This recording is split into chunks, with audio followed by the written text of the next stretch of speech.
Hey, what's shaking, Warfighter Nation? Ron here with Warfighter Ranch and Isaiah 6:8. Yes, it's been a minute. I've been going crazy tying all these dang knots and writing all this new material for you guys. But it's been, I know it seems like it may have been a dry spell on the surface, but it's been anything but. It's been crazy. Lots going on here. Abby got her first post-college job as a behavioral health therapist.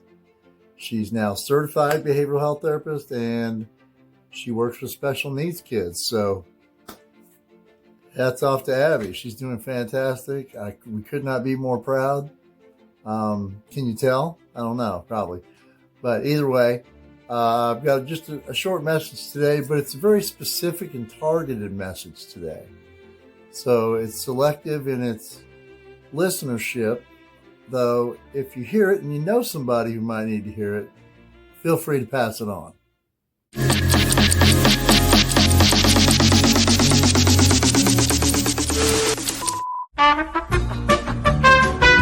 Now, Paul tells us in 1 Corinthians 7:8 that it is good for them to remain single as I am.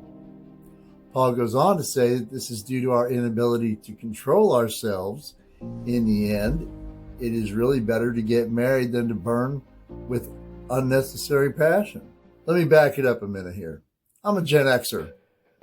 And contrary to many cross-generational beliefs, I'm not really into generation bashing. I don't believe any generation should blame the one before it or the one after it, because since the fall of man in the Garden of Eden, we are all born into a sinful world and in need of salvation through the Son of God, Jesus Christ, our one and only hope. That being said, I've just got a few little nuggets I'd like to pass on to the young ladies of our following generations. This comes first from a failed marriage of 8 years, followed by my current and very successful 24-year marriage to my darling Helen. Now, why do I even care? Well, I've seen both sides of it, including the single spaces before and in between. And if you don't believe I have anything vested in this message, on behalf of Gen X, I just want to gently remind you all that we do care about what partners our children and grandchildren select. You're the ones giving us our grandchildren and great-grandchildren. Now, God commanded us to go forth and multiply, just like it was in accordance with, you see what I did there? God's promise to give Abraham descendants as numerous as the stars. And then trust me, when you get older, this kind of stuff is going to mean something to you. And so, a message for the ladies of Gen Z and younger, for our daughters and our granddaughters, from a Gen X papaw. Now, the world may tell you things like, a good man is hard to find. This is completely false. Real men are hard to seduce. There's a common misconception floating around that good men are scarce and elusive creatures that have somehow vanished into thin air and off the face of the earth. Not so. But here's the truth. Good men aren't hard to find. They simply aren't as easily captivated by the surface level charms that so many young women focus on displaying. A man of substance does not base his choice on passing attractions. He seeks depth, character, and someone who aligns with his values and vision. Someone who truly completes him, as you should seek the same for yourself. And for some of you, this may be a tad hard to hear, but if you've been struggling to get the attention of a genuinely good man, it might be time to look in the mirror. It's time to change your strategy. Here's 3 things that don't work. Now, I know I sound like a Gen X papaw here when I say tight-fitting clothing and revealing clothing. Yes, this may catch the eye of many. I myself used to be a huge fan of Rocky jeans back in the day. And then I wound up marrying a woman who never even owned a pair. Because a good man seeks more than was on the surface, or more accurately, what is just under it. He seeks a deeper connection than mere appearances. Social media and drama. Posting exaggerated rants or super select selfies may draw likes, but it won't inspire genuine respect or interest. Materialism over meaning. Flaunting love for luxury or designer labels doesn't impress any man who's grounded in his values.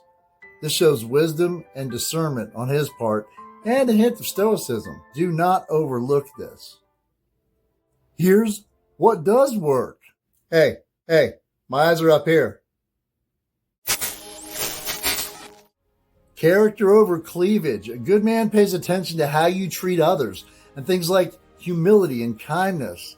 Trust me, a compassionate heart leaves a lasting impression. He's looking for the depth of your heart over the depth of your cleavage. Promise you. Brains over beauty. Intelligence isn't about degrees or vocabulary. It's about curiosity, wisdom, the ability to hold a meaningful conversation. Stimulate his mind, and you'll gain his attention and admiration. Values over vanity. A man of substance admires a woman with clear values and purpose. Show him your love for growth, your commitment to your faith, or your dedication to something, anything greater than yourself. Consistency over chaos. Stability without drama is a magnet for good men. They're looking for someone who can handle life's challenges with grace, not someone who constantly invites unnecessary turbulence into their life. And confidence over conformity. Be unapologetically you. A good man respects a woman who knows her worth and isn't afraid to be alone when necessary. So here's the secret to getting a good man. A good man doesn't need you to change who you are. He needs you to be who you are authentically, unapologetically, and with integrity. He's not looking for perfection. God only knows he's not perfect. I'm not perfect. But someone who complements his own journey, someone with shared values and goals. He realizes the silent strength behind your actions, the way you talk to others, and how you carry yourself through the ups and downs of life. So if you're striving for a meaningful connection, focus less on fleeting external traits and more on cultivating the qualities that define your inner self. Let your actions, intellect, and values speak louder than your clothes or social media. And any type of virtue signaling is most often viewed as a red flag. Be more strategic than pretty. Because when a good man finally notices you, he'll cherish every single aspect of you and who you are, inside and out. He observes many of the things you don't even think he notices and takes it all in. He really does. And remember, don't date someone just because you met them in a church. A church is a hospital for the sick, and not everyone responds to treatment. But it's still a pretty good place to start. On My Blue Smoke. Smoke Kemper 7. Out. Well, that's it for this message. You've got your spiritual chow. Pass it on to the next troop. Next mission, time now. See ya on the other side.